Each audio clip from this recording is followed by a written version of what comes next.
நம்ம என்ன செய்யறோம் என்றால் இந்த நோக்கத்தை விட்டு போட்டு தேவையை நோக்கமாக வச்சுக்கிட்டு நோக்கத்தை தேவையா வச்சுட்டீங்க.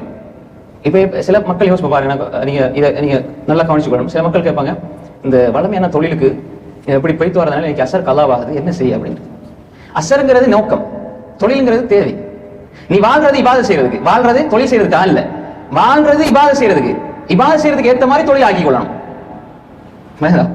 நம்ம என்ன செய்யறோம் என்றால், தொழில் அது சரியா இருக்கணும், அது நல்லா நடக்கணும். ஆனால் இபாதத் தேவை என்ன செய்யறோம், ஒரு தேவைக்கு மாதிரி, சரி சந்தர்ப்பம் கிடைச்சா ஏதாவது ஒரு பத்துவம் கிடைக்குமா.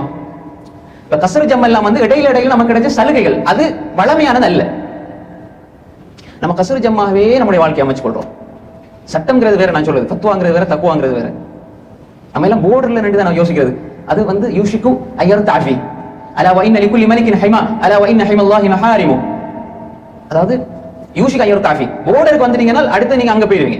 அதனால கொஞ்சம் எல்லைக்கு வராம, எல்லையில வந்து இருந்தாலும் அவர் தப்பிச்சிருவாரு. ஆனால் போர்டு இல்லையார், நீங்க கொஞ்சம் உள்ளுக்கால இருந்து யோசிக்க பாருங்க. எல்லா விஷயத்திலும் நீங்க நிறுத்து பாருங்க. இந்த பார்வை, இந்த பார்வை எப்படிப்பட்ட பார்வை, நான் பார்க்கிற பார்வை சரியானதா, இது அல்லாஹ் ரசூல் சொல்லி தந்த பார்வையா,